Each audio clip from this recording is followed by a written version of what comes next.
All right, the packet that you picked up, where it says Flannery O'Connor, and I think the first one is The Life You Saved May Be Your Own, you have 2 short stories in there. And I'm giving the packet to you now. You're going to read it for Monday of next week.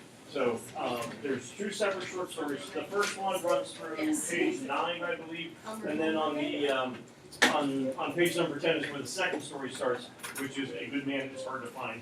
And ladies, you can nod your head in agreement if you want to with that one. They're 2 separate short stories. So thematically, you might notice some similarities. They get published at the same time. They get published in the same collection of books, but there is not any crossover with characters. So sometimes people read the first story, and you got a main character in that one referred to as Mr. Shiflett. And then in the second story, you got a guy who's called the Misfit. He's a serial killer who is on the loose, and people go, "Ooh, are they the same person?" No, they're 2 separate stories. So don't try to worry about who from the second story ties in with the person from the first story. Thematically, you might see some similarities, but they're not meant to be, prequels and sequels and all that kind of stuff. So, Flannery O'Connor short stories, we'll take a look at them next week. We'll do a reading check quiz for them. It'll be a 10-question multiple choice. 5 questions will be about the first story, 5 questions will be about the second story. Pretty straightforward stuff. So no notes or anything like that for this one. Just like things to kind of keep in mind while you're reading. Number one, I like these, so that means they're weird, and people usually figure that out pretty quick. Under the water. It's not like the same thing, but it's weird like that. Published like the same time. The Flannery O'Connor, she does write a novel, but she's known primarily as a short story fictional writer. She writes these in 1950. 51, 52, they get published in 53. She's in her 20s at this point, and she's pretty sure she's going to die in like the next few years because she has a lupus, which is a hereditary disease. It attacks the immune system. So she's already been diagnosed with it. Her father died of it when she was young. So she knows she has it. She doesn't have like X amount of years, but she feels like it's probably going to happen, sometime soon. She dies in the 60s, about 10 years later. So that is probably, I would think, would be weighing on her mind somehow, some way. So that might be something to kind of take into account a little bit while you read it. But between now and Friday, not worrying about saying anything with it. It's just, you read it by Friday. So if that's a Sunday night thing or a Monday homeroom thing, it is what it is. But just make sure by 4th period Monday you're good to go. For this week, Wednesday, you got your DRQ for Siddhartha. And on the prompt it will say this, and I've already told you about it. The topic, the idea, the statement you'll defend, qualify, refute, whatever you want to do, it'll be independent of the book. So it's not going to be defend, refute, qualify why Govinda is the greatest friend in the world, or defend, refute, qualify why Siddhartha should have never left his father in the beginning. It'll be an idea that is independent of the book, like to exist as the sufferer. But it would be a concept that would tie in with the book. So at least one of your body paragraphs will be based around evidence from the book with the statement or idea, but the rest of your evidence can come from beyond the book if you want. If you want to spend your whole time writing about the book, that's fine too. It makes no difference to me. But everyone will have at least one body paragraph based around evidence coming from the book. But it's not going to be a quote that like Siddhartha himself said, or a decision based on something that he did in the book. I will, if you have them with you, I'll collect them from you at the time. So you're not going to use your book for it. You're not responsible to quote anything from the book. You can make reference to conversations Siddhartha has with Kamala or Govinda or Buddha and identify the points, but by no means do you have to quote, and you don't have to go, the symbolic nature of the river. I mean, if it works, you can, but devices, things like that, no obligation to use those things. National Pie Day. That's in March. No, they're like eating pie. That's not the right kind of pie. We need Pie Day. We're always National Pie Day as March 14th. Followed by Ivy March Day. I mean, There you go. So that's going to be on Wednesday. By Wednesday, I would think while you guys are finishing up your TWAs, if I still have any of the rhetorical analysis things and turn it into score, I would be done. So at this point, you should have points in Power School. You know, you're 15 out of 15. Everyone took care of what you needed to do, so that's nice. Good for you. But the comments and all that kind of stuff on turn it in should be available. I'm hoping by like Wednesday or so. Tomorrow, Mr. Isle will come in and go over stuff, questions that you might have about or senior electives and all that kind of stuff. And speaking of which, we got some poetry that we're going to take a look at for the next couple days. That's when you go, yay. I already said yay. Like arms raised, fist bumps, all that kind of stuff. Before we mention that, Thursday, Friday, remember midterm. So it's going to give you an AP exam. You have 2 full days to do it. 4 passages, 53 questions. So you can break it down, to I want to do 2 passages a day. You get 3 passages done in 1 day. That's fine. You have your ability to get as far as you can on the first day and then finish up on second. I don't think you'll need the full 80 minutes, but you are certainly allowed to use the full 80 minutes. And if you get done early on Friday, then I would say take out Flannery O'Connor and you can start writing short stories. There aren't any other assignments that are going to pop up this week, so read Flannery O'Connor and all that stuff. On past AP exams, there have been poetry passages before. Prose, paragraphs, regular writing, poetry.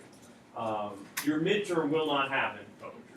And I don't expect there to be poems on the 2017 AP, I'm not used to saying it yet, on the 2017 AP exam.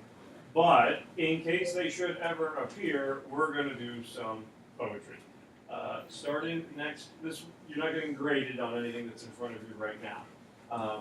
Tomorrow, you will get a copy of a separate poem. You have 2 poems right now because it's front and back. You have William Wordsworth on the front, you got Robert Frost and most of it on the back. Tomorrow, you're going to get a copy of a poem. Next Wednesday, February the 1st, you'll have your first weekly poetry quiz on that poem. So Emily gets the poem ahead of time. She has it for a week. She can analyze it. She can, cradle with it and nestle with it if she wants. Put it on her head during homeroom on Wednesday, so all the information seeps in. But Wednesday of next week, she has a quiz for it. It's an AP-style multiple choice. Now, the good news is all of you are going to be perfectly happy and content when we take it because you get baby scantrons. And baby scantrons make everybody happy. They are adorable. So as you're filling it in, you'll just, this is so wonderful. The fewest number of questions that would ever show up on a poetry quiz are 12. The max are 15 because babytrons don't go beyond 15.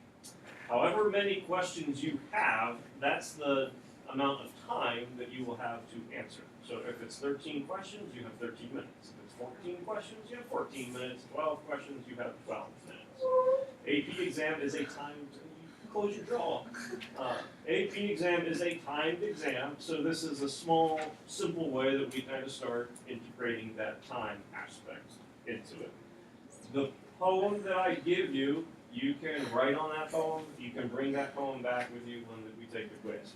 If you don't bring the poem, Ray leaves the poem at home. When he takes the quiz next Wednesday, there's still a copy of the poem with the quiz. So you are not responsible for memorizing it at all. Whether you write much on the poem or not, I would still bring it because you'll have poem on the front with questions, and then you flip it over, questions on the back. It's nice to have an extra spare copy of the poem so that you can look at the poem without doing the whole page flip thing, front, back, front, back, front, back. All right. If it's an AP style, so they get scaled. So if you get a 10 out of 15, it would end up going into Power School as like a 13 out of 15. If you get a 15 out of 15, it goes to the Power School as an 18 out of 15. And then you get double excitement because it's a Babytron and you got bonus. Nothing better than a baby bonus Scantron. I think it was your brother. We sacrificed this Scantron every time. We had to tear it in half just to make sure that everyone else's would get scored properly. Because the Scantron gods, they need a sacrificial lamb.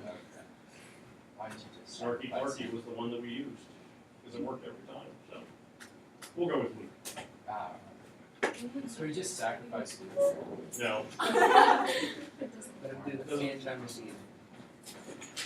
So today, we're going to take a look at the William Wordsworth poem. And so the whole idea is, number one, we get some multiple choice practice since you have a midterm coming up. But it also gives us a way to kind of go through and you can kind of see, expect what to expect when it comes to the quiz that we'll do next week. Now again, the quiz that you are going to do, it is not on this poem. It is not Robert Frost. These are just sample things that we're going to take a look at. Tomorrow I will give you the poem for next week. I just didn't want to give you the Flannery O'Connor short stories and a poem and then have you get confused as to who, what, when, where, why, all that kind of stuff. Do you remember the fun phrase from 10th grade? Poetry analysis? Oh. Not toilet paper, but Was it TP? TP Cast. gas. Oh. Remember, Babytrons, smiles. Babytrons. Babytrons. Did you say too early? Yeah. It's fourth period. Too weak. Too weak in the back of the room. Not too early, just too weak. You remember what any of these stand for? Title. We get two of them title.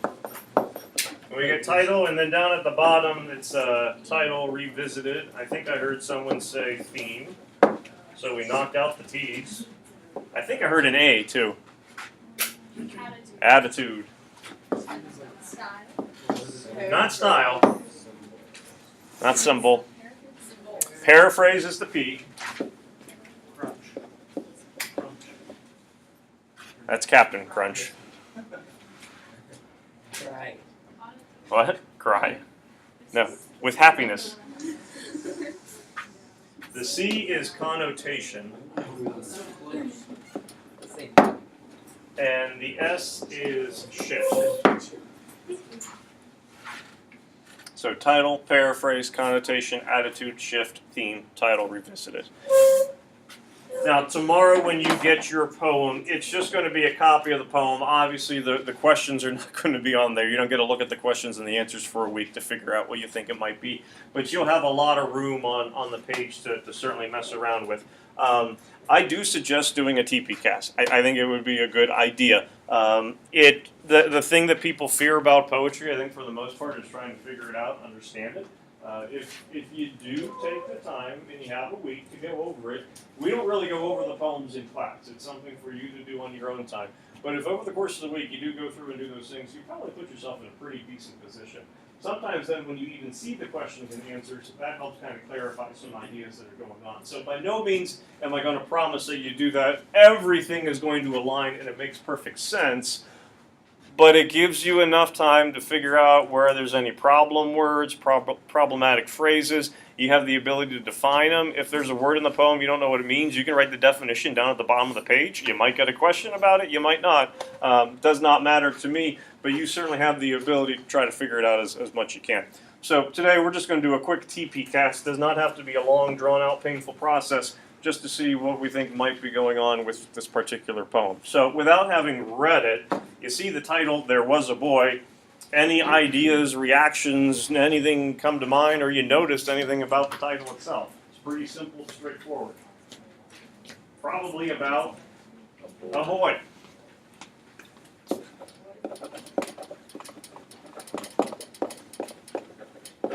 I would agree with Emily on that one. Not going to argue that one. Anything else? Pardon? Something happens to the boy? Okay, so we're looking at now the term was, something happened. It could be, what are some options? Die. People are morbid. Any other options? Could have grown up. Could have matured. Maybe that'll happen to Jack someday. Maybe. Dairy Queen's still open? You're around? No. No, you're seasonal. Yeah. Now what do you do? Nothing. One word. Good for you. Now, one thing that since we took a look at the term was, even though we might not go, wow, critical word, I would say that would be an example of something that you could put under connotation, because connotation are words that for whatever reason seem to have some significance to them.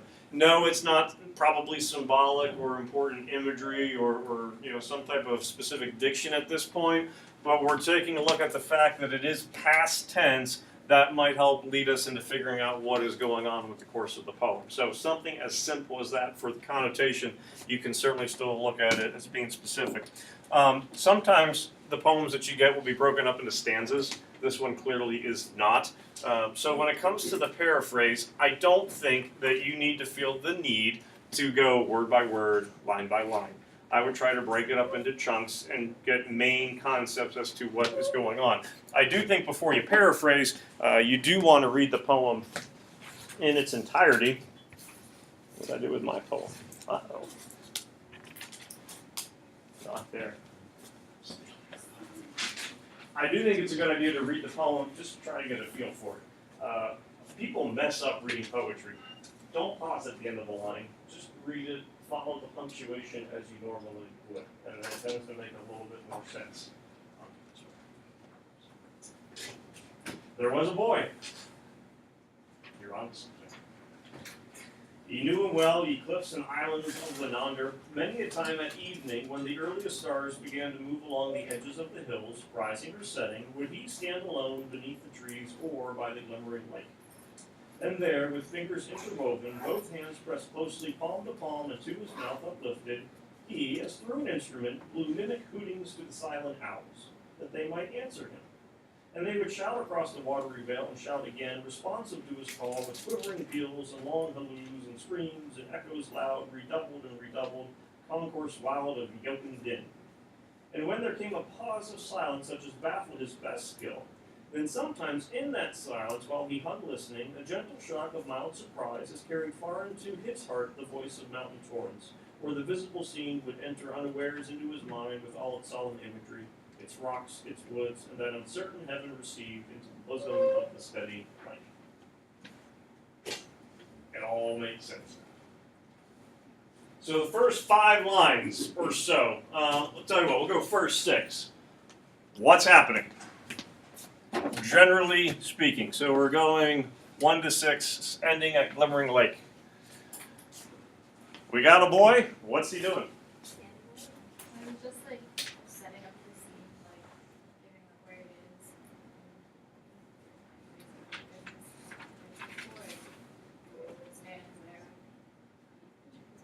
I like boy, but anyone with him? The owls. Well, not That's yet. way later. That's later. That's like lots. Way later. But we got that he would stand alone. So, boy by the lake. And certainly Aiden's right. Wordsworth is kind of setting up the scene a little bit. Winander is more commonly referred to as Windermere. It's a lake, obviously, in England. Long, narrow lake. So specifically, if we were in London or Northumbria or something like that, we would have a better idea setting where we're at. But Islands of Winander, it's a lake. Spelled like Yeah. That's why it's not getting turned in.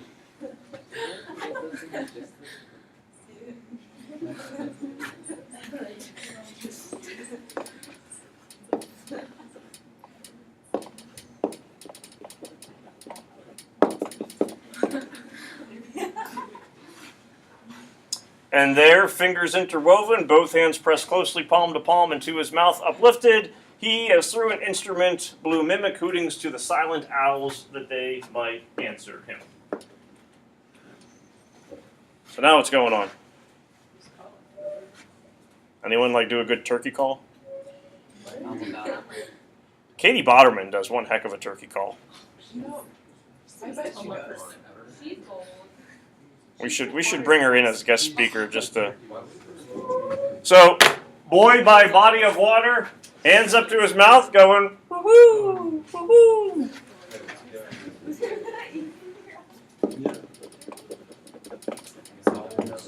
So he calls to the owls. The owls are now part of the deal. So in this part, and they would shout across the watery vale and shout again, responsive to his call, with quivering peals and long halloos and screams, and echoes loud, redoubled and redoubled, concourse wild of yoke and din. Matt, what are the owls doing? They're talking to each other in owl talk. Owls call back.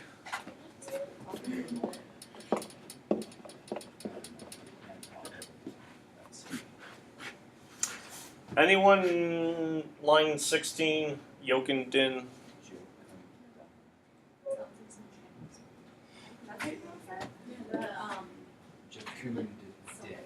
I think it was 2 weeks ago. We were doing a vocabulary for Addie's like 4th grade reading story, and din was one of the words. I was like, hey, Wordsworth poem. Yeah, it's a loud sound. Yep. Yokin, it also the J will be a hard J. Sometimes people will go jokin' din with it. We can talk about that in a little bit. Abby's going, yeah, I have no clue. Never heard it. And then there came a pause of silence such as baffled his best skill. So what does happen then in this other part here? From time to time, what happens with the owls? They're quiet. You're getting good at this poetry stuff.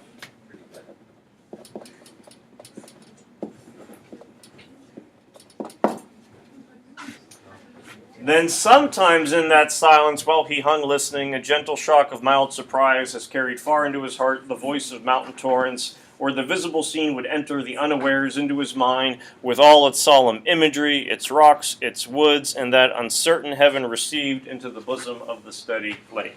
Now, generally, it's this last part where people kind of go, I'm not 100% sure anymore. Anybody have any ideas? Or are there at least any concepts that are kind of getting reinforced in this part? Rose? While he waits for the owls to call to him, he listens to the lake and what's his name? Richard Louv, the guy who did our 2013 Last Child in the Woods, you would think he would like this part, because certainly you have nature, humanity kind of coming together. So observing nature, listening to nature, taking nature all in, but during the silence there's at least some kind of connection happening with nature. There's no connection with nature.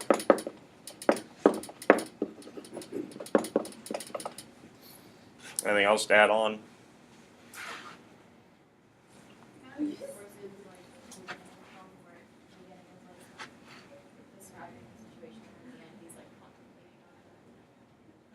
Okay. And so like where you have that solidarity taking place, he's there alone, kind of standing, taking it all in, and at the end, that's all kind of coming back to him again. Siddhartha's there listening to the water, hearing it laugh, finding his ohm, and in a good spot. Yeah.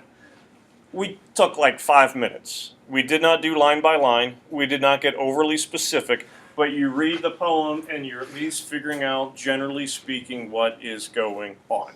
And that's pretty much what we're looking for. So we took care of the paraphrase. Any words jump out as being significant for you? Like, for example, it seems like yokin would be one that we might want to try to figure out so far as maybe being confusing. Any other terms seem significant? Okay, it's emphasized. We took a look at alone showing up, both at the beginning and at the end. He's kind of by himself, so that might be something to look at. It's just finding key terms. Doesn't mean we have to define them. Doesn't mean we're going to identify the significance of them. There might be something symbolic you want to include at that point if you can, but just what are words that might have a little bit more importance than some others. Attitude, if you could summarize it like in a word or two.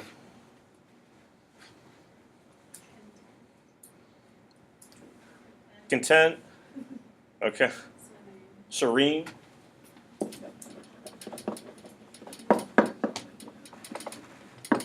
Peaceful.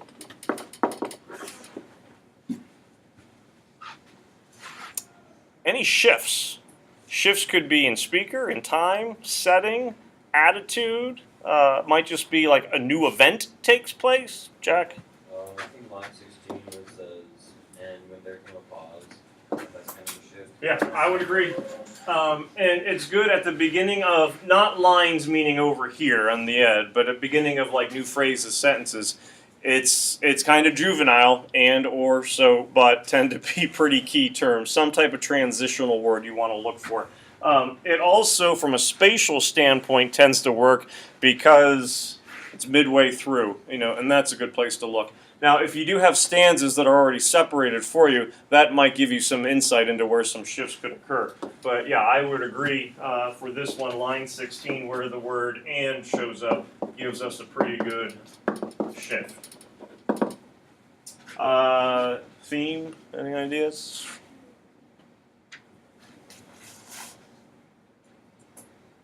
I mean, we had the content, serene, peaceful for attitude, so, reference with theme, maybe something dealing with nature, questioning the self.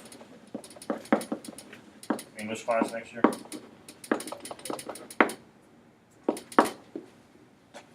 Title, revisited.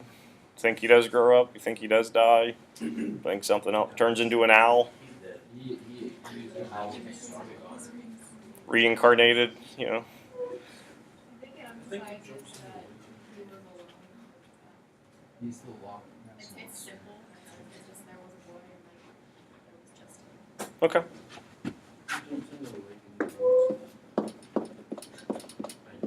He does not. I can tell you that part. He does not. That's definitely.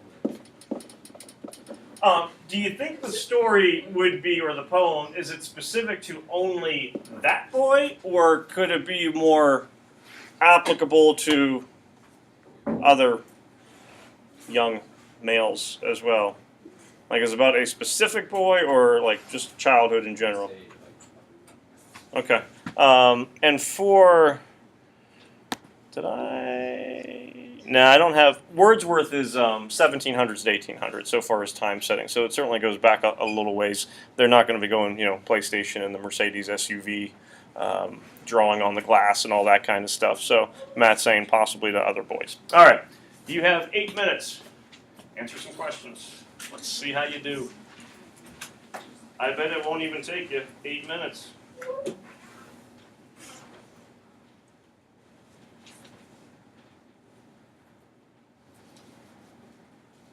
And non-graded.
All right, number one, what do you think? Speaker recounts the experience of the boy in the poem with what kind of tone?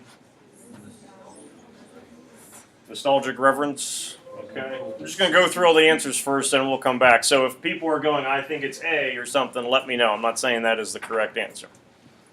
But it seems a consensus for C. I'm not saying it is C or isn't, but if someone else, if you think you'd something else, let me know.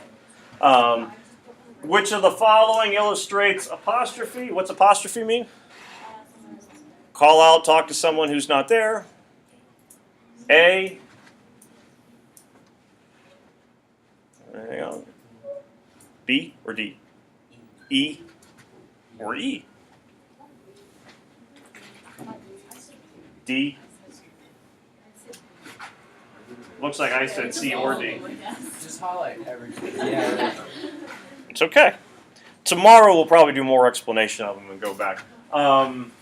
What would be a substitute that fits between owls and that? So I think we have the word for that. Which one would work better? So. Okay. Which of the following is the best rendering of the phrase "concourse wild of yoken din"? B, A. So here, A, B. Did I hear D? A and B. All right. 5, din in line 16, most strongly reinforced by which following pairs of lines? D. In context, the word baffled is best defined to mean, or best interpreted to mean? A. Since I said defied, you're going to assume that's the answer. Anything else? B. I said defied, but that doesn't mean it's the answer. I'm doing reverse psychology on you now. What did you mark? I marked B. B. Okay. I mean, Heaven is uncertain in the sense that it A.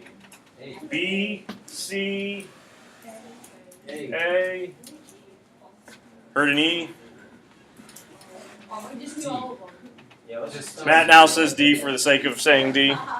And number 8, C. E and C. C. All right, correct answers. Number 1, nostalgic reverence. Number 2 is A. Oh. Number 3 is so. Number 4, B. Oh my god. 5 is D. That is correct. 6, A. No. Oops. 7 is A. And then 8 is C. B's. C. C. That's 4 things. Now, it's a limited number. 6 or higher would be a 5. 5 would be a 4. If you got 4, right 50%, that would be a 3. Tomorrow we'll talk about it, then we'll take a look at the other one that is on the back. But they're not impossible.